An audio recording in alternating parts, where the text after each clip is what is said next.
Dalawang mga large sachet na pinaghihinalaang shabu na nagkakahalaga ng mahigit 600,000 pesos ang nakumpiska sa COMELEC at Anti-Criminality Checkpoint sa Jose Lim Street, Barangay Poblacion 5 kahapon ng umaga. 10 mga COMELEC checkpoint ang inilatag sa buong lungsod kasabay ng unang araw ng gun ban implementation kaugnay sa BARM elections. Sinabi ni City PNP spokesperson Lieutenant Rochelle Evangelista na sakay ang 24 anyos na suspect na taga Talitay, Maguindanao del Sur sa isang motorsiklo at pinara sa COMELEC checkpoint sa lugar. May dalang sling bag ang suspect at nang tingnan, dito nakita ang dalawang mga large sachet ng shabu.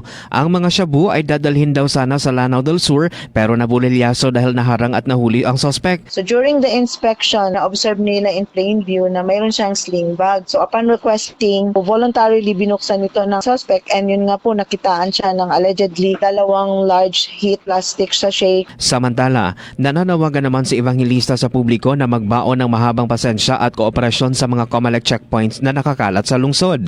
Ang payo rin niya sa mga estudyante at trabahante na kung maaari ay agahan ang pagpunta sa mga paaralan at trabaho dahil asahan ang traffic sa mga checkpoint. Mark Anthony Taico, NTBC Bida Balita.